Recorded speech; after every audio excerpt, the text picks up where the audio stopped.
നമസ്കാരം. പുൽച്ചാടി പുല്ലു തിന്നും, തവള പുൽച്ചാടിയെ തിന്നും, തവളയെ പാമ്പ് തിന്നും. അങ്ങനെ ആവാസ വ്യവസ്ഥയിൽ ജീവജാലങ്ങൾക്കൊരു ചക്രമുണ്ട്. ആഭാസ വ്യവസ്ഥയിൽ രാഷ്ട്രീയക്കാർക്കുമുണ്ട് ചക്രം. ഉദാഹരണത്തിന് ബ്രിട്ടാസ് മുണ്ടക്കയത്തെ വിളിക്കും, മുണ്ടക്കയം ഉമ്മൻചാണ്ടിയെ വിളിക്കും, ഉമ്മൻചാണ്ടി കുഞ്ഞാലിക്കുട്ടിയെ വിളിക്കും, കുഞ്ഞാലിക്കുട്ടി തിരുവഞ്ചൂരിനെ വിളിക്കും, തിരുവഞ്ചൂർ ബ്രിട്ടാസിനെയും കോടിയേരിയെയും വിളിക്കും. ഒടുവിൽ ഉമ്മൻചാണ്ടി വാർത്താസമ്മേളനം വിളിക്കും. അതോടെ സെക്രട്ടേറിയറ്റ് വളയൽ സമരം നട്ടെല്ലു വളയൽ സമരസമാകും. അങ്ങനെ വെറുതെ അങ്ങ് സമരം നിർത്തിപ്പോകാൻ CPM-നാവില്ലെന്ന് ആർക്കാണ് അറിഞ്ഞുകൂടാത്തത്? അതുകൊണ്ടാണ് വർഷം ഇത്ര പിന്നിട്ടിട്ടും TP വധക്കേസുമായി ഒത്തുതീർത്തതോ സോളാർ സമരമെന്ന ചോദ്യം ഉറക്കെ കേൾക്കുന്നത്. ഒത്തുതീർപ്പ് അഥവാ TPക്കേറ്റ 52ാമത്തെ വെട്ട്. സ്വാഗതം ജനൻ ഡിബേറ്റിലേക്ക്.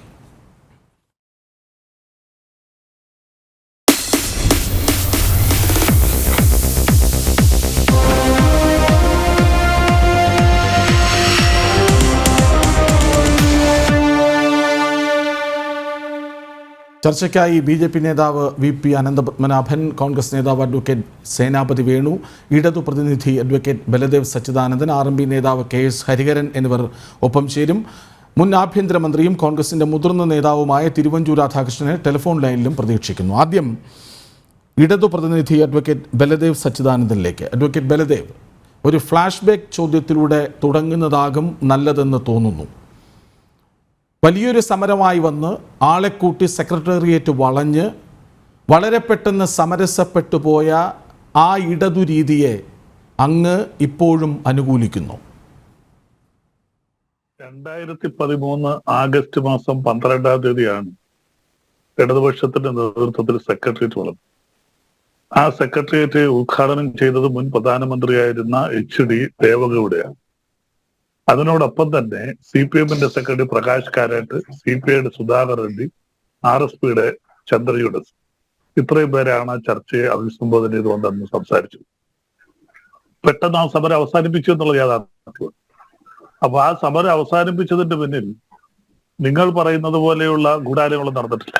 ഇപ്പോൾ അത് പുറത്തു വിട്ടത് ജോൺ മുണ്ടക്കയമാണ്. അദ്ദേഹത്തിന്റെ സമകാലിക മലയാളം വീക്കിൽ അദ്ദേഹം എഴുതിയ ലേഖനമാണ്. ജോൺ മുണ്ടക്കയം ജോൺ ബ്രിട്ടാസിനും സംസാരിച്ചു എന്നും PP ചന്ദ്രശേഖരൻ കേസിനകത്ത് CPM-നെ സഹായിക്കാമെന്നും ഒരു ധാരണ വന്നുവെന്നും ആ ധാരണയിലൂടെ പെട്ടെന്ന് സമരം പിൻവലിക്കായിരുന്നു എന്നാണ് ഇപ്പോഴത്തെ ഒരു ആരോപണം.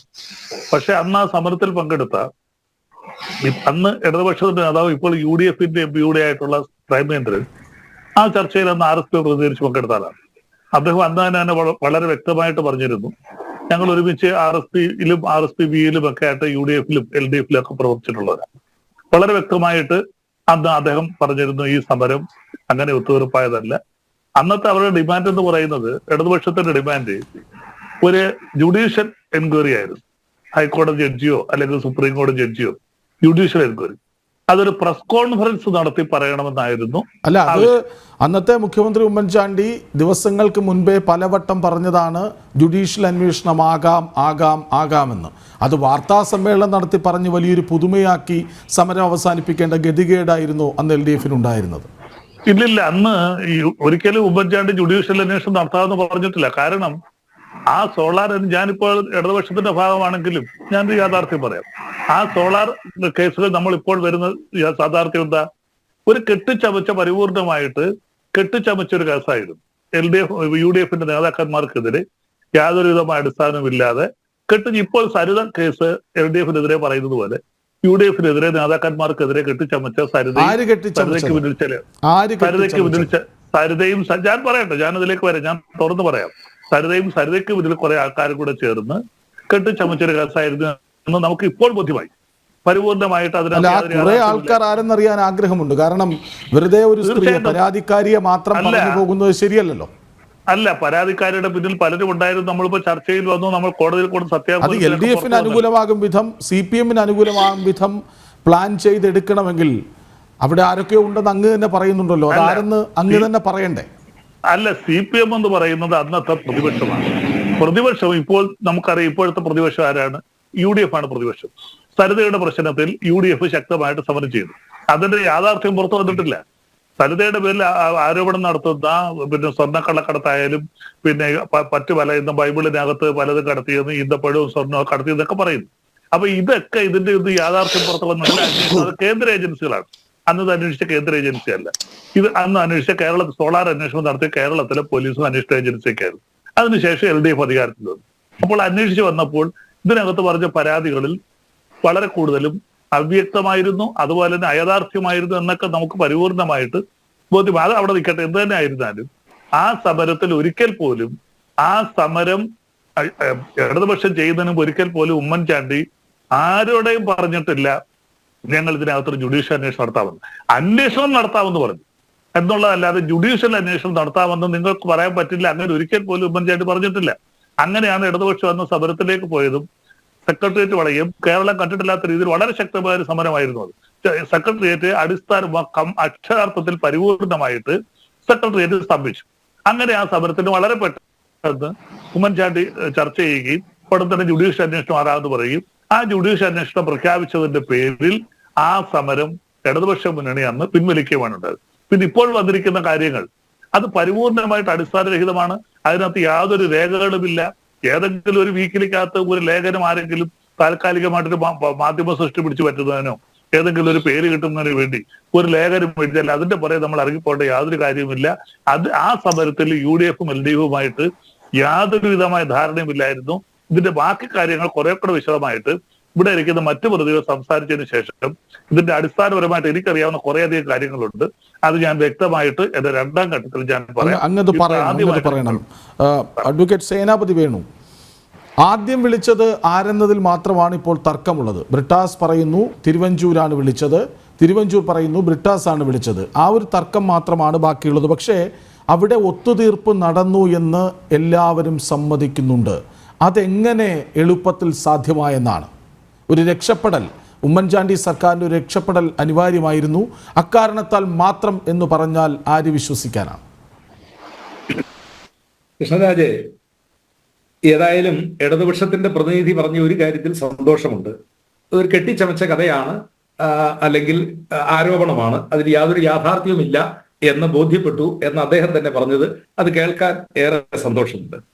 ഇവിടെ അദ്ദേഹം പറഞ്ഞതിൽ വസ്തുതാപരമായ ഒരു പിശകുണ്ട്.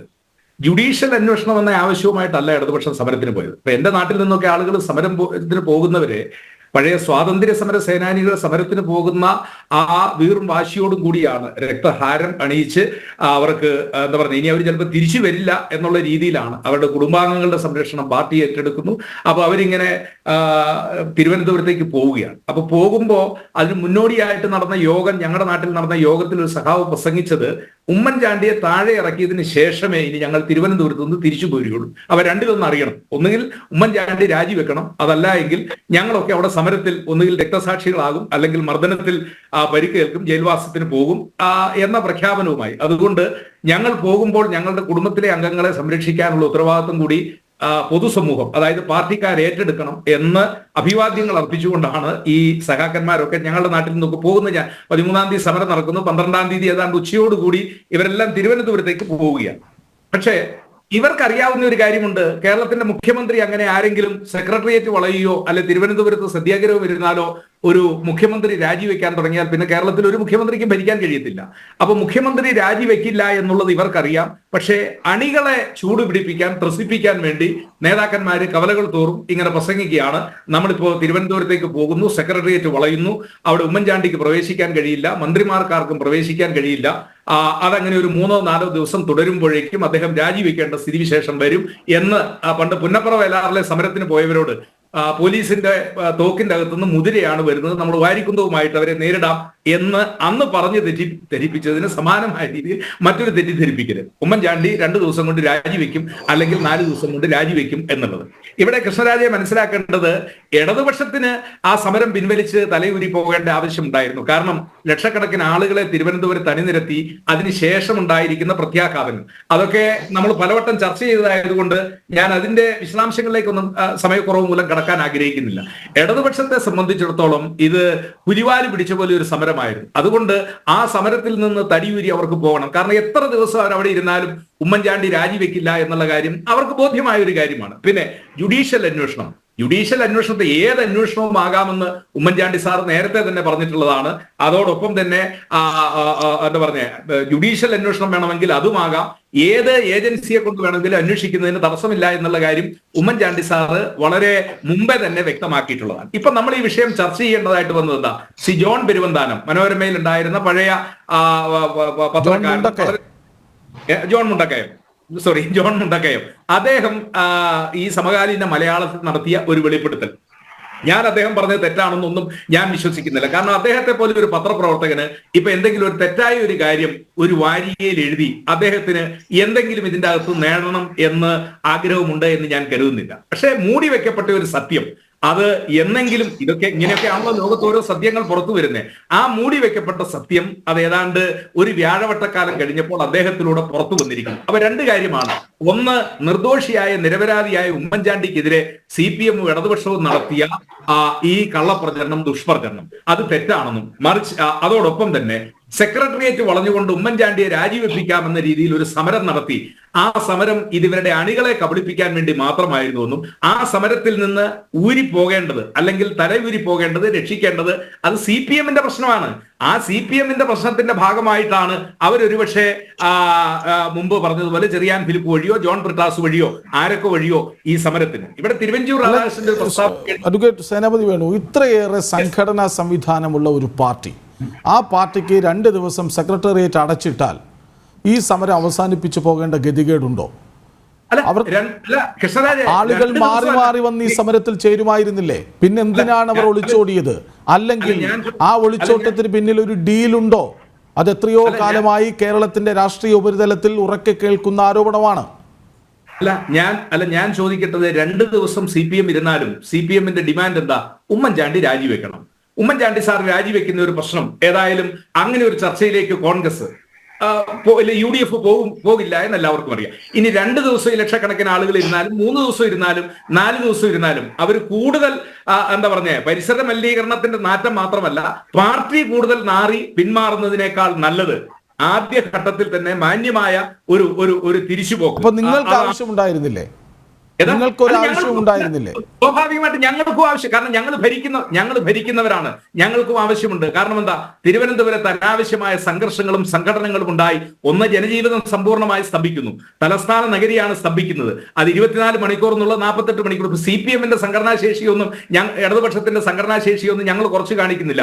3 or 4 ദിവസമൊക്കെ വേണമെങ്കിൽ അവർക്ക് സമരം തുടരാനുള്ള സംഘടനാ ശേഷിയുമുണ്ട്. പക്ഷേ ആ സമരത്തിൽ അവരുന്നയിക്കുന്ന ആവശ്യം അത് 4 ദിവസമല്ല 40 ദിവസം നടന്നാലും അത് പാലിക്കപ്പെടില്ല. ഉമ്മൻചാണ്ടി രാജിവെക്കില്ല എന്നുള്ള കാര്യം അവർക്കറിയാം. പക്ഷെ സമരം പ്രഖ്യാപിച്ചു.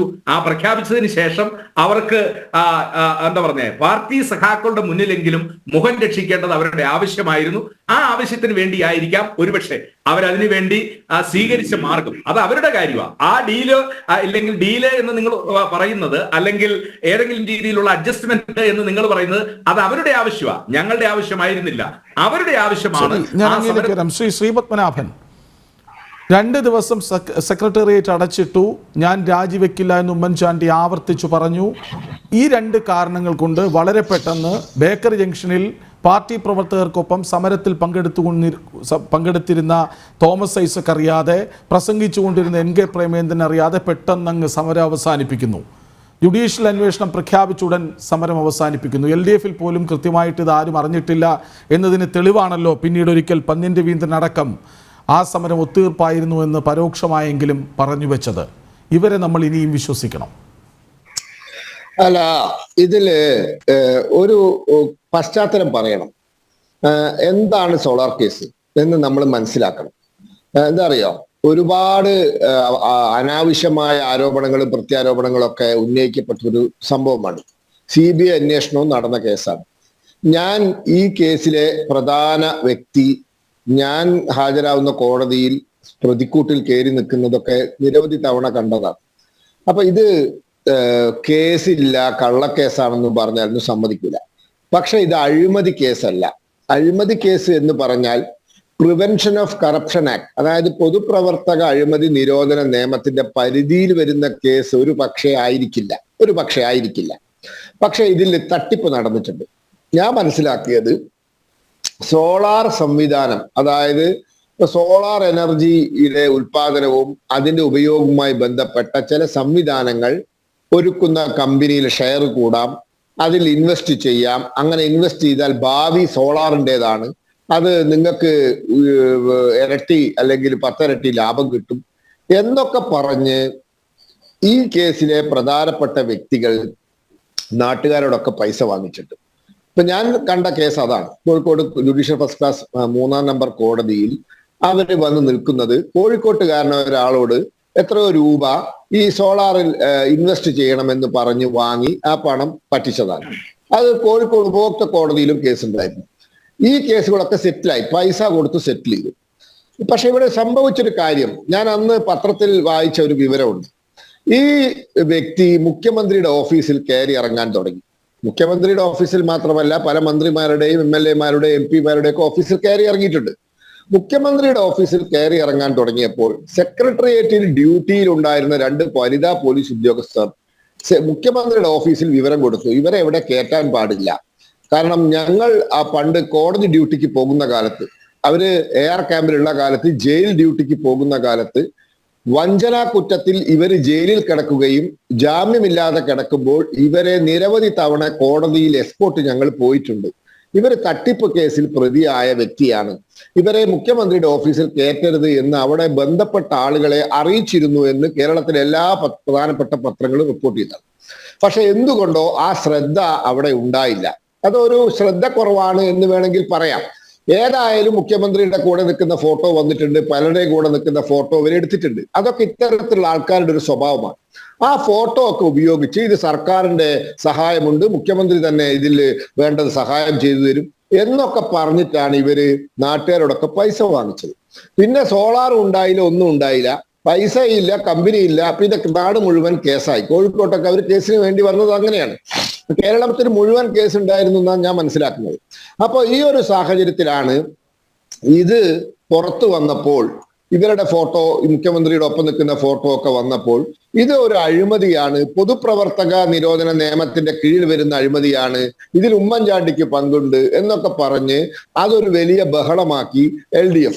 അതിന്റെ പേരിൽ ഉമ്മൻചാണ്ടി രാജിവെച്ചിട്ടില്ലെങ്കിൽ പിന്നെ ഇവിടെ ഒരു ഇഞ്ച് മുന്നോട്ട് പോകാൻ അനുവദിക്കില്ല എന്ന് പറഞ്ഞിട്ടാണ് സമരം ചെയ്തത്. മാത്രവുമല്ല, മുഖ്യമന്ത്രിയുടെ രാജിക്ക് വേണ്ടി തന്നെയാണ് സമരം ചെയ്തത്.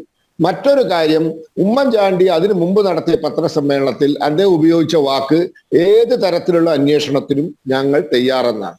അതൊന്നും ഇവർക്ക് അന്ന് അംഗീകരിക്കാൻ പറ്റിയിരുന്നില്ല.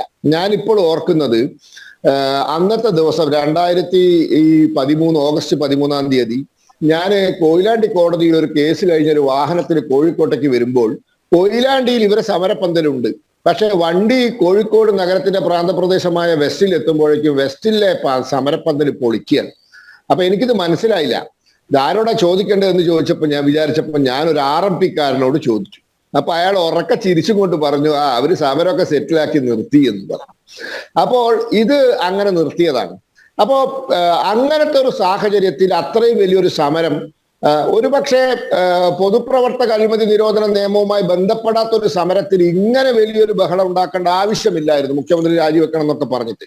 അങ്ങനെ അവർ മുന്നോട്ട് പോവുകയും, പക്ഷേ അത് അവര് ഒരു ഘട്ടത്തിൽ സെറ്റിൽ ചെയ്യുന്നതിന്റെ പിന്നിൽ ഞാൻ മനസ്സിലാക്കുന്നത്, അവരൊരു വലിയ പ്രഷർ കേരള ഗവൺമെന്റിന്റെ മുമ്പാകെ കൊണ്ടുവന്ന് ഒരു പ്രഷർ ഉണ്ടാക്കി, കേരള ഗവൺമെന്റിനെ പ്രതിക്കൂട്ടിലാക്കുമെന്ന രീതിയിൽ ഒരു പ്രഷർ ഉണ്ടാക്കിയിട്ട് ഒരു ഘട്ടം എത്തിച്ചതിന് ശേഷം അവര് തന്നെ മുൻകൈയെടുത്ത് സംസാരിച്ച് എന്തൊക്കെയോ ചില കൊടുക്കൽ വാങ്ങലിൽ പകരം എന്തെങ്കിലും കിട്ടിയാൽ അതിനു വേണ്ടി സെറ്റിൽ ചെയ്യാമെന്ന് പറഞ്ഞ് അത് പകരം വാങ്ങി സെറ്റിൽ ചെയ്തതാണ്.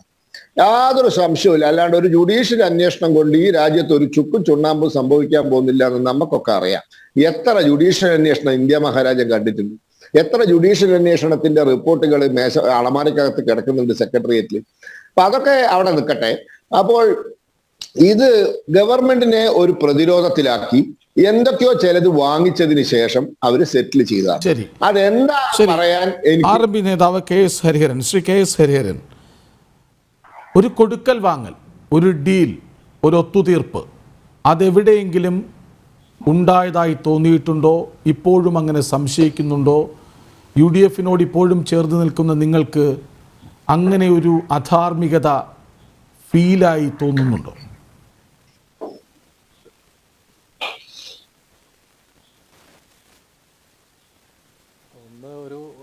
ഉണ്ടെങ്കിൽ ആ ഡീലിൽ ഇടപെട്ട കക്ഷികളുടെ ആളുകളാണ് പറയേണ്ടത്. ഞാൻ കരുതുന്നത് നേരത്തെ പറഞ്ഞതനുസരിച്ച് തിരുവഞ്ചൂർ ഇവിടെ വരികയാണെങ്കിൽ അദ്ദേഹത്തിന് അത് വിശദീകരിക്കാൻ പറ്റും. അപ്പുറത്ത് CPM-ൻ്റെ ആളുകൾ ആരും ഇല്ലാത്തതുകൊണ്ട് അവർക്കതിൽ ഉത്തരവാദിത്വമില്ല. പക്ഷേ LDF-ൻ്റെ ഒരു പ്രതിനിധി ഉള്ളതുകൊണ്ട് അദ്ദേഹം അതേക്കുറിച്ച് പറയുന്നതാണ് ഞാൻ പ്രതീക്ഷിക്കുന്നത്. തീർച്ചയായിട്ടും സോളാർ സമരവുമായി ബന്ധപ്പെട്ട് അതിനുശേഷം 2 കാര്യങ്ങൾ നടന്നിട്ടുണ്ട്. അത് ഡീലിൻ്റെ ഭാഗമാണെന്നാണ് ഞാൻ കരുതുന്നത്. ഞങ്ങളത് ആ സമയത്ത് തന്നെ പരസ്യമായി തന്നെ പ്രസംഗിച്ച് നടന്നതാണ്. അതുകൊണ്ട് ഞങ്ങൾക്ക് ഇതിനകത്ത് വേറെ പുതുതായിട്ടൊന്നും പറയാനില്ല. ഒന്ന്, സോളാർ സമരം കഴിഞ്ഞതിന് ശേഷം, ഒത്തുതീർപ്പ് വന്നതിന് ശേഷം ഉണ്ടായ ഒരു പ്രധാനപ്പെട്ട കാര്യം, തിരുവനന്തപുരം CBI കോടതിയിൽ ഉണ്ടായിരുന്ന ലാവലിംഗ് കേസിൻ്റെ വിചാരണയുടെ വേളയിൽ അതുവരെ കേസ് കൈകാര്യം ചെയ്ത പ്രോസിക്യൂട്ടറെ മാറ്റി കേസ് പഠിച്ചിട്ടില്ലാത്ത ഒരു പ്രോസിക്യൂട്ടറെ കേന്ദ്ര ഗവൺമെൻറ് നിയോഗിക്കുകയുണ്ടായി, CBI നിയോഗിക്കുകയുണ്ടായി. അതുകൊണ്ട് പുതിയ പ്രോസിക്യൂട്ടർ കേസൊന്നും ബാധിച്ചില്ല. ജഡ്ജി വളരെ വേഗം ആ കേസ് തള്ളിക്കളയാണ് ചെയ്തത്. അതിൻ്റെ തുടർച്ചയായിട്ടുള്ള കേസ് ഇപ്പോൾ 40-ലധികം തവണയായിട്ട് സുപ്രീം കോടതിയിൽ മാറ്റി പോകുന്നുണ്ട്. ലാവലിംഗ് കേസിനെ കുറിച്ചാണ് പറയുന്നത്.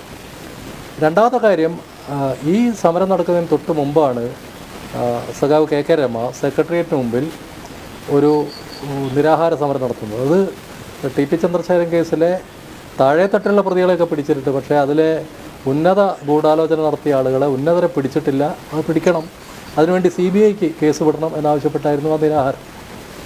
ആ നിരാഹാരം കഴിഞ്ഞ് ഈ കേസ് CBI അന്വേഷിക്കണം എന്നുള്ള സമ്മർദ്ദം കേരളീയ സമൂഹത്തിൽ ഉയർന്നു വന്ന ഘട്ടത്തിലാണ് ഈ സോളാർ സമരം നടക്കുന്നത്. CBIക്ക് അത് വിടാനോ CBI അന്വേഷിക്കാനോ ഉള്ള നടപടികൾ പിന്നീട് പോയിട്ടില്ല. ഞങ്ങളിപ്പോൾ CBI അന്വേഷണത്തിന് വേണ്ടി കൊടുത്ത കേസ് ഹൈക്കോടതിയിൽ കിടക്കുകയാണ്. ഗവൺമെൻറ് ആ കാര്യത്തിൽ UDF ഗവൺമെൻറ്റും നിലപാടെടുത്തില്ല, പിന്നീട് വന്ന ഗവൺമെൻറ്റും നിലപാടെടുത്തില്ല. കേന്ദ്രത്തിൽ അധികാരത്തിൽ വന്ന ശ്രീ നരേന്ദ്രമോദിയുടെ ഗവൺമെൻറ്റും ആ കാര്യത്തിൽ തീരുമാനമെടുത്തില്ല. രാഷ്ട്രീയ കൊലപാതകങ്ങളെ സംബന്ധിച്ച് ഞാൻ പറയുന്നത് TP ചന്ദ്രശേഖരൻ്റെ കൊലപാതകം ഉൾപ്പെടെ കേരളത്തിൽ നടന്ന രാഷ്ട്രീയ കൊലപാതകങ്ങളിൽ വളരെ പരിമിതമായ കേസുകളിൽ മാത്രമാണ് യഥാർത്ഥ പ്രതികൾ ശിക്ഷിക്കപ്പെടുന്ന ഒരവസ്ഥ ഉണ്ടായിട്ടുള്ളത്. അത് ഈ ആക്രമണം നടത്തുന്നവരോ കൊല്ലുന്നവരോ മാത്രമാണ് ശിക്ഷിക്കപ്പെടുന്നത്. അത് തന്നെ പലപ്പോഴും വ്യാജമായ പ്രതികളെ ഹാജരാക്കി കേസ് അട്ടിമറിക്കുന്ന രീതിയുണ്ട്. യഥാർത്ഥ പ്രതികൾക്ക് ശിക്ഷ കിട്ടാത്ത രീതിയുണ്ട്. പലപ്പോഴും ആ കേസ് താഴെ തലങ്ങളിൽ സെഷൻസ് കോടതികളിൽ മാത്രം വിധി പറയപ്പെടുന്ന സ്ഥിതിയുണ്ട്. ഉയർന്ന കോടതിയിൽ പോകുമ്പോൾ അത് മാറിപ്പോകും. TP ചന്ദ്രശേഖരൻ്റെ കേസിൽ മാത്രമാണ് സെഷൻസ് കോടതി സ്പെഷ്യൽ കോടതിയുടെ വിധിയെ അപ്ഹോൾഡ് ചെയ്യുകയും പുതിയ ആളുകളെ കൂട്ടിച്ചേർത്ത അവരുടെ ശിക്ഷ വർദ്ധിപ്പിക്കുകയും ചെയ്ത ഒരു വിധിന്യായം കേരളത്തിലെ ചരിത്രത്തിൽ അപൂർവമായുള്ളൊരു വിധിന്യായം വന്നത് ഹൈക്കോടതിയിൽ നിന്ന് TPയുടെ കേസിൽ മാത്രമാണ്.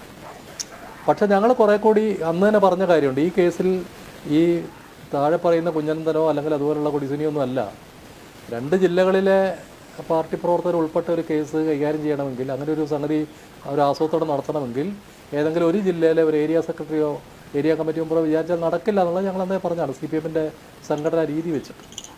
അതുകൊണ്ട് സംസ്ഥാന തലത്തിൽ സ്വാധീനമുള്ള ചില ആളുകൾ കൂടി ആ കേസിലുണ്ട്. പിണറായി വിജയൻ്റെ അറിവോടുകൂടിയാണ് നടന്നതെന്നൊക്കെ ഞങ്ങൾ അന്നേ പറഞ്ഞതാണ്, എഴുതിയിട്ടുണ്ട്, വളരെ മാധ്യമങ്ങളിൽ വന്നിട്ടുണ്ട്, അതൊക്കെ തുറന്നു പറഞ്ഞതാണ്. പക്ഷേ ആ കേസിൻ്റെ കാര്യത്തിൽ ചില കാര്യങ്ങൾ ബാക്ക് ഡോറിൽ നടന്നു എന്ന് തന്നെയാണ് ഞങ്ങൾ കരുതുന്നത്. അത് വിശദീകരിക്കേണ്ടത് തീർച്ചയായിട്ടും ജോൺ ബ്രിട്ടാസോ കോടിയേരിക്ക് പറയാൻ പറ്റില്ല, ഉമ്മൻചാണ്ടിക്കും പറയാൻ പറ്റില്ല, തിരുവഞ്ചൂരൊക്കെയാണ്. തീർച്ചയായിട്ടും ചില ഇടപാടുകൾ കേരളത്തിൽ നടന്നിട്ടുണ്ടെന്നുള്ള കാര്യത്തിൽ ഞങ്ങൾക്ക് സംശയമൊന്നുമില്ല. ഇടപാടുകൾ നടന്നു എന്ന് തന്നെയാണ് RMPയുടെ വിശ്വാസം.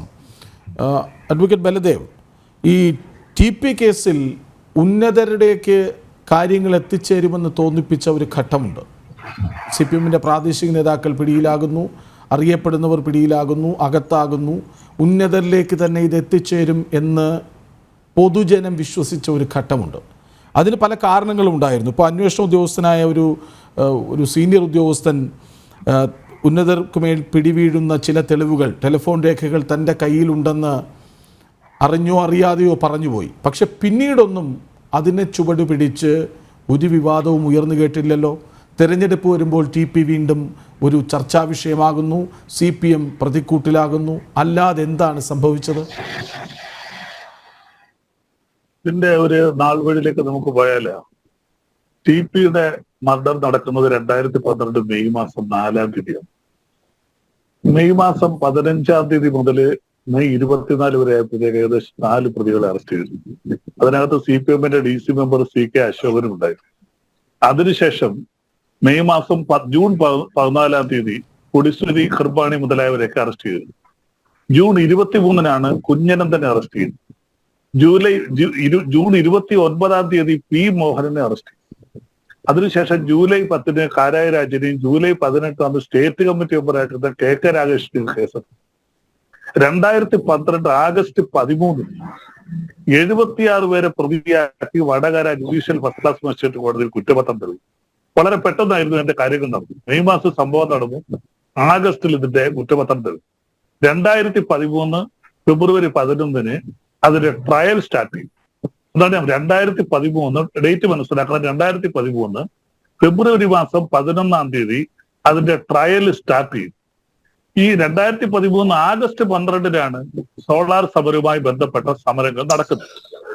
ട്രയൽ തുടങ്ങിയത് 2013 ഫെബ്രുവരി മാസം 11 അപ്പൊ ആ ട്രയൽ തുടങ്ങിയതിന് ശേഷമാണ്, അതായത് ഫെബ്രുവരി മാസത്തിൽ 2013 ഫെബ്രുവരി 11 ട്രയൽ തുടങ്ങുന്നു. 2013 ആഗസ്റ്റ് 12 ഏകദേശം 4-5 മാസത്തെ വ്യത്യാസമുണ്ട്. ആഗസ്റ്റ് 12 സോളാർ സമരം. അപ്പോൾ CPM-ന്റെ സംസ്ഥാന കമ്മിറ്റി അംഗമായ KK രാജേഷ്, ജില്ലാ കമ്മിറ്റി മെമ്പറായ മോഹൻ തുടങ്ങിയ പ്രധാന നേതാക്കന്മാരൊക്കെ അന്ന് ഈ കേസിലെ പ്രതിയാണ്. അവർ കുറച്ചുപേരെ കോടതി വിട്ടയച്ചു എന്നുള്ളതേ ഉള്ളൂ. അപ്പൊ ഇവരെയൊക്കെ പ്രതിയാക്കി 76 പേരെ പ്രതിയാക്കിയാണ് ആദ്യം കുറ്റപത്രം നൽകുന്നത്. വളരെ വേഗത്തിലായിരുന്നു കോൺഗ്രസ് ഗവൺമെന്റ് ആ കുറ്റപത്രം സമർപ്പിച്ചത്. വളരെ വേഗത്തിൽ അതിന്റെ ട്രയൽ തുടങ്ങി. ആ ട്രയൽ തുടങ്ങി 4-5 മാസം കഴിഞ്ഞാണ് സോളാർ സമരം നടക്കുന്നത്. അപ്പോൾ ആ സോളാർ സമരത്തിൽ CP ചന്ദ്രശേഖരൻ വധക്കേസുമായിട്ടുള്ള ഒരു പ്രശ്നത്തിലേക്ക് വീണ്ടും വരേണ്ട ഒരു ആവശ്യകതയില്ല. കാര്യം സംസ്ഥാന കമ്മിറ്റി അംഗം രാകേഷ് ഉൾപ്പെടെ ജില്ലാ സെക്രട്ടേറിയറ്റ് മെമ്പർ, ഇപ്പോഴത്തെ ജില്ലാ സെക്രട്ടറിക്ക് അന്ന് ആ കേസിൽ പ്രതിയായിട്ട് വന്നു. അപ്പോൾ തീർച്ചയായിട്ടും CP ചന്ദ്രശേഖരൻ വധക്കേസിൽ ഒരു ഒത്തുതീർപ്പിലേക്ക് ഒത്തുതീർപ്പ് നടന്നുവെന്ന് ശ്രീ കോൺഗ്രസ് പ്രതിനിധി സേനാപതി പറഞ്ഞ് കറക്റ്റാണ്. ആ ഒത്തുതീർപ്പ് ജുഡീഷ്യൽ എൻക്വയറിയെ കുറിച്ചായിരുന്നു ഒത്തുതീർപ്പ് നടന്നത്. ശരിയാണ്. അദ്ദേഹം പറഞ്ഞ മറ്റൊരു കാര്യവും ശരിയാണ്. ഉമ്മൻചാണ്ടി രാജിവെക്കണമെന്നായിരുന്നു ഇടതുപക്ഷത്തിന്റെ പ്രധാനപ്പെട്ട ആവശ്യം. അതായിരുന്നു അവരുടെ ആവശ്യം. സമരം തുടങ്ങുമ്പോൾ അങ്ങനെ തന്നെയായിരുന്നു. അദ്ദേഹം പറഞ്ഞ പോലെ തന്നെ അറിയാം, ഒരിക്കലും ഒരു പ്രതിപക്ഷം, ഏത് പ്രതിപക്ഷം സമരം ചെയ്താലും ഒരു മുഖ്യമന്ത്രിമാരും ഒരു സമരത്തിന്റെ പേരിൽ രാജിവെച്ചിട്ടുണ്ട്. മുഖ്യമന്ത്രിമാർ കേരളത്തിൽ രാജിവെച്ചിട്ടുള്ളത് അവരുടെ പാർട്ടിയിൽ തന്നെ ഉണ്ടായിട്ടുള്ള ശങ്കർ മുതൽ ഇങ്ങോട്ടുള്ള പലരും അവരുടെ പാർട്ടിയിൽ ഉണ്ടായിട്ടുള്ള പ്രശ്നങ്ങളാണ്, അല്ലെങ്കിൽ മറ്റു രീതിയിലാണ് രാജിവെച്ചിട്ടുള്ളത്. അല്ല, പ്രതിപക്ഷ സമരം കണ്ടുകൊണ്ട് കേരളത്തിന്റെ ചരിത്രത്തിൽ ഒരു മുഖ്യമന്ത്രി രാജിവെച്ചിട്ടില്ല, രാജിവെക്കത്തുമില്ല. അത് സമരം തുടങ്ങുന്നതിന് മുമ്പ് തന്നെ ഇടതുപക്ഷത്തിന് നല്ല ബോധ്യമുണ്ട്.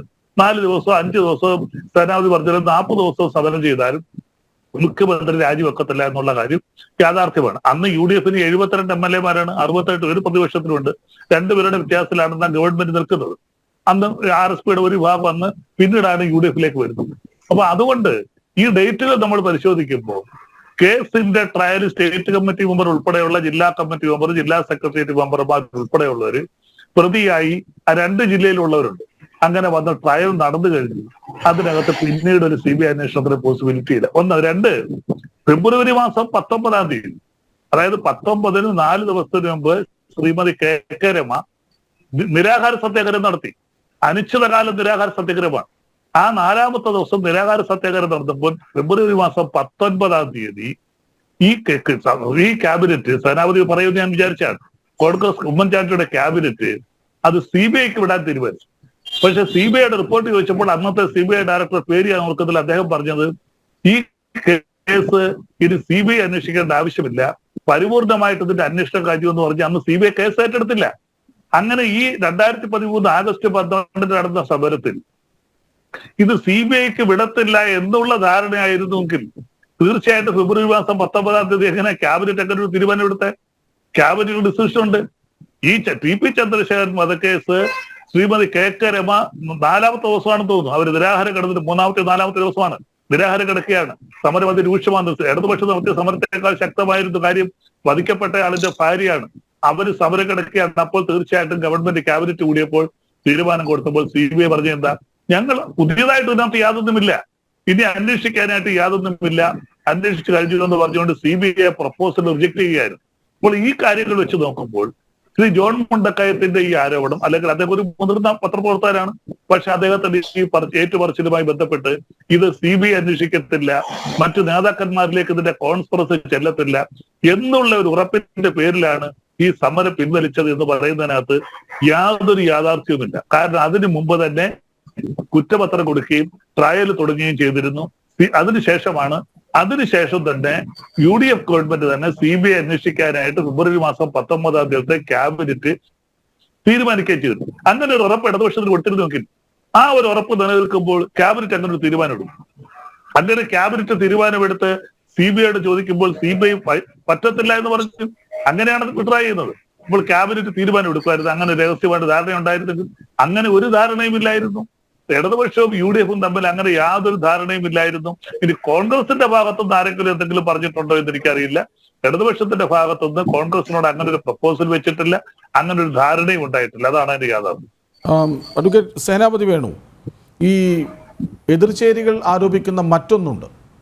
ഈ സമരം തുടങ്ങും മുൻപ് തന്നെ അവസാനിപ്പിക്കാനൊരു വ്യവസ്ഥ ഉണ്ടാക്കി വെച്ചിരുന്നു. അതായത് പ്രഖ്യാപിച്ച സമരം നടത്തുക, തട്ടുകേടില്ലാതെ പിൻവലിക്കുക, അതായിരുന്നു പ്ലാൻ CPMന്റേതും വ്യവസ്ഥ ഉണ്ടാക്കിയ കോൺഗ്രസിൻ്റേതുമെന്ന്. കൃഷ്ണരാജ്, ഞാൻ അതിനു മുമ്പ് ഇപ്പോൾ വന്നിരിക്കുന്ന ഈ ആരോപണം, ഈ TP ചന്ദ്രശേഖരന്റെ കൊലപാതകം, അതിലെ പ്രതികളെ അല്ലെങ്കിൽ ഉന്നതരായ പ്രതികളെ അറസ്റ്റ് ചെയ്യുന്നതിന് എന്താ പറയുക തടസ്സങ്ങൾ നേരിട്ടിരിക്കുന്നു, അതല്ലെങ്കിൽ അതിനകത്ത് ഒത്തുതീർപ്പുണ്ടാക്കിയിരിക്കുന്നു എന്നുള്ളതാണല്ലോ നമ്മുടെ ചർച്ചയുടെ ഒരു ക്രക്സ്. ഞാൻ ബഹുമാന്യായ തിരുവഞ്ചൂർ രാധാകൃഷ്ണൻ സാറ് ചർച്ചയിൽ വരുമെന്ന് പ്രതീക്ഷിക്കുന്നു. അദ്ദേഹത്തിന്റെ വാക്കുകളെ കേൾക്കാൻ ആഗ്രഹിക്കുകയാണ്. അദ്ദേഹം ഇതിനെക്കുറിച്ച് എഴുതിയൊരു പുസ്തകമുണ്ട്, TP വധം സത്യാന്വേഷണ രേഖകൾ, ശ്രീ തിരുവഞ്ചൂർ രാധാകൃഷ്ണൻ. DC ബുക്സ് ആണ് ഇത് പ്രസിദ്ധീകരിച്ചിട്ടുള്ളത്. ഈ ബുക്ക് പ്രസിദ്ധീകരിക്കുന്ന തീയതി എന്ന് പറയുന്നത് 2014 അതായത് മാർച്ച് 7, 2014. ഞാൻ ആ പുസ്തകത്തിലെ പേജ് 57, ഞാൻ തിരുവഞ്ചൂരിന്റെ വാക്കുകളെ തന്നെ കടമെടുക്കുകയാണ് ആ പുസ്തകത്തിൽ. അദ്ദേഹം പറഞ്ഞിരിക്കുന്നത്, ഈ കേസുമായി ബന്ധപ്പെട്ട് ഞാനും UDF ഗവൺമെന്റും നേരിട്ട ഏറ്റവും വലിയ വിമർശനം അന്വേഷണം മോഹനൻ മാസ്റ്ററിൽ അവസാനിപ്പിച്ചു എന്നതാണ്. വ്യക്തമായി പറയട്ടെ, അന്വേഷണം എങ്ങനെ നടത്തണം എന്നതും എവിടെ തുടങ്ങി എവിടെ അവസാനിപ്പിക്കണം എന്നതും അന്വേഷണ സംഘത്തിന്റെ മാത്രം തീരുമാനമാണ്. അതിൽ ഈ കേസിൽ എന്നല്ല ഒരു കേസിലും ഞാൻ ഇടപെട്ടിട്ടില്ല, ഇടപെടുകയുമില്ല. ഏതെങ്കിലും കേസിനെ സംബന്ധിച്ച് അന്വേഷണം ഏത് ദിശയിലായിരിക്കണം, അതിന്റെ പരിധികൾ എന്തായിരിക്കണം എന്ന് ഏതെങ്കിലും ഒരു നിർദ്ദേശമോ എന്തെങ്കിലും ഒരു സൂചനയോ ഞാൻ നൽകിയിട്ടില്ല. അദ്ദേഹത്തിന്റെ തന്നെ വാക്കുകളാണ്. ഇനി 2, ഇവിടെ എന്തുകൊണ്ടാണ് ഇപ്പൊ നമ്മുടെ ഈ സമരവുമായിട്ട് ബന്ധപ്പെട്ട് സമരം നടക്കുന്നത് ഇവിടെ സൂചിപ്പിച്ചു 2013 ആഗസ്റ്റ് 12 ഈ കേസിനെ സംബന്ധിച്ച് ഇവിടെ ബഹുമാന്യായ ശ്രീ ബൽദേവോട് സൂചിപ്പിച്ചു. ഈ കേസിനെ സംബന്ധിച്ച് ആദ്യത്തെ അറസ്റ്റ് നടക്കുന്നത് മെയ് 15. അതായത് 2012. ഹരിഹരൻ ഇവിടെയുണ്ട്, അദ്ദേഹം കുറച്ചുകൂടി ഇതിന്റെ നാൾ വഴികൾ എന്നേക്കാൾ കൂടുതൽ പറയാൻ പ്രാപ്തനാണ്. എങ്കിലും 2012 മെയ് 4 നടന്ന കൊലപാതകവുമായി ബന്ധപ്പെട്ട് ആദ്യത്തെ അറസ്റ്റ് നടക്കുന്നത് മെയ് മാസം 15 അത് എനിക്ക് തോന്നുന്നത് ചൊക്ലി സ്വദേശിയായ ഒരു നവീൻ ദാസ് എന്ന് പറയുന്ന ഈ എന്താ പറഞ്ഞ ഇന്നോവയുടെ ഉടമ, അയാളിൽ നിന്ന് മുതലാണ് ഇതിന്റെ ആദ്യത്തെ അറസ്റ്റ് തുടങ്ങുന്നത്. എന്തുകൊണ്ട്? അപ്പൊ അതിനുശേഷം മെയ് 15 ആദ്യത്തെ അറസ്റ്റ് ചെയ്ത് കഴിഞ്ഞാൽ നമുക്കറിയാം ക്യാപിറ്റൽ പണിഷ്മെന്റും ഇവിടെ ഇരിക്കുന്ന ഈ പാനലിൽ അഭിഭാഷകർ മറ്റു പലരുമുണ്ട്. ക്യാപിറ്റൽ പണിഷ്മെന്റോ അല്ലെങ്കിൽ ജീവപര്യന്തോ ലഭിക്കുന്ന ഒരു കുറ്റകൃത്യത്തിന് 90 ദിവസത്തിനകം കുറ്റപത്രം സമർപ്പിച്ചില്ല എങ്കിൽ പ്രതികൾ സ്വാഭാവിക ജാമ്യത്തിന് അർഹരാണ്. അപ്പോ അന്വേഷണ സംഘത്തിന്റെ മുമ്പിലുള്ള ഏറ്റവും വലിയ വെല്ലുവിളി എന്താ?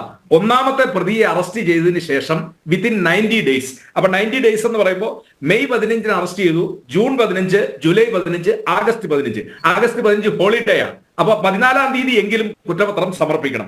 ആഗസ്റ്റ് 13 കുറ്റപത്രം സമർപ്പിച്ചു എന്ന് പറഞ്ഞാൽ 90 ദിവസം എന്നുള്ള 87ാമത്തെ ദിവസം തന്നെ കുറ്റപത്രം സമർപ്പിച്ചു. ആ കുറ്റപത്രം സമർപ്പിക്കുമ്പോൾ ഇവിടെ പറഞ്ഞതുപോലെ ആദ്യം 76 പ്രതികൾ ഉണ്ടായിരുന്നു. 15 പേരുടെ വിചാരണ ഹൈക്കോടതി തടഞ്ഞു.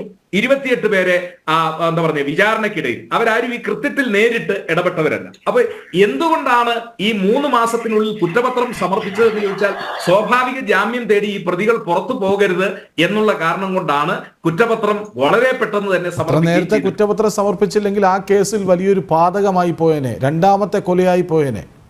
എങ്ങനെ 90 ദിവസത്തിനുള്ളിൽ കുറ്റപത്രം സമർപ്പിച്ചത് വലിയ കാര്യമായി പറയുന്നുണ്ടല്ലോ. അത് ചെയ്തില്ലെങ്കിൽ മറ്റൊരു വലിയ പാതകമാകില്ലായിരുന്നോ? ഇല്ലെങ്കിൽ ശ്രീപത്മനാഭൻ സാർ ഇവിടെ ഇരിക്കുന്നു, ബൽദേവ് ഇവിടെ ഇരിക്കുന്നു, സ്വാഭാവിക ജാമ്യം തേടി ഇവര് പോകും. അതാണ് പറഞ്ഞത്. അങ്ങനെ വിടാൻ പാടുണ്ടോ? അപ്പൊ പിന്നെ അത് വലിയൊരു കാര്യമായി പറയുന്നത് എന്തിനാണ്? ഞാൻ പറഞ്ഞത് ഇത്രയും അധികം വലിയ ഗൂഢാലോചന നടന്ന ഒരു കേസ് ആ കേസിനെ സംബന്ധിച്ചിടത്തോളം 90 ദിവസത്തിനകം കുറ്റപത്രം, ആ കുറ്റപത്രം സമർപ്പിക്കുന്നതിനെ കുറിച്ച് തന്നെ തിരുവഞ്ചൂർ സാർ ഇവിടെ പറഞ്ഞിരിക്കുന്നു. ഇതിന്റെ അകത്ത് സാക്ഷിമൊഴികളല്ല, ഇതിനേക്കാൾ ഉപരിയായിട്ടുള്ളത് ശാസ്ത്രീയമായ തെളിവുകൾ, ഫോറൻസിക് തെളിവുകൾ. അതായത് ഇന്നോവ വാഹനത്തിൽ ഉണ്ടായിരുന്ന രക്തക്കറ, ഈ വെട്ടുന്നതിനിടയ്ക്ക് ഈ പ്രതികളിൽ ഒരാൾക്ക് പരിക്ക് പറ്റി, അയാളുടെ ശരീരത്തിൽ നിന്ന് പറ്റിയ ചോരക്കറ, അത് ടി പി ചന്ദ്രശേഖരന്റെ ശരീരത്തിൽ എവിടെയോ പറ്റിയത്. അപ്പൊ ഇതിനെയൊക്കെ മാച്ച് ചെയ്തുകൊണ്ട് നടന്ന ഫോറൻസിക് പരിശോധനകളെല്ലാം, ആ റിസൾട്ടുകളെല്ലാം കിട്ടി 90 ദിവസത്തിനകം കുറ്റപത്രം സമർപ്പിക്കുക എന്നുള്ള ഒരു ഭാഗീരഥ പ്രയത്നമായിരുന്നു. അത് നിശ്ചയമായും അന്വേഷണ സംഘം അത് പൂർത്തീകരിച്ചിട്ടുണ്ട്. ആ കാര്യത്തിൽ ഒരു തർക്കവുമില്ല. ഞാൻ ഒരു കാര്യം കൂടി പറയാം. ശരി, അന്ന് പിടിക്കപ്പെട്ട സംശയിക്കപ്പെട്ട പ്രമുഖരിൽ പലരും ഇപ്പോൾ എവിടെയാണ്? അല്ല, അന്ന് ഈ കേസ് ഞാൻ പറഞ്ഞല്ലോ, ഈ കേസിന്റെ അന്വേഷണത്തെ കുറിച്ച് ശ്രീമതി രമ തന്നെ ഈ പുസ്തകത്തിന്റെ അവതാരിക എഴുതുമ്പോൾ അവര് തന്നെ അവരുടെ കൈയക്ഷരത്തിൽ എഴുതി കൊടുത്തതാണല്ലോ അവതാരിക.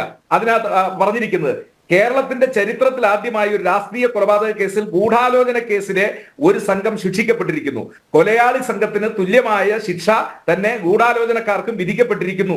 ഈ സന്ദർഭത്തിൽ കേരളത്തിന്റെ ജനാധിപത്യ മനസാക്ഷിയുടെ ശബ്ദത്തിന് കാതുകൊടുത്ത മന്ത്രി എന്ന നിലയിൽ തീർച്ചയായും ശ്രീ തിരുവഞ്ചൂർ രാധാകൃഷ്ണൻ അഭിമാനിക്കാം. ഞാൻ പറഞ്ഞു വന്നത്, ഈ കേസിൽ കൊന്നവർ മാത്രമല്ല, കൊല്ലിച്ചവരും ഗൂഢാലോചന നടത്തിയവരും അവർ പോലും ശിക്ഷിക്കപ്പെട്ടു.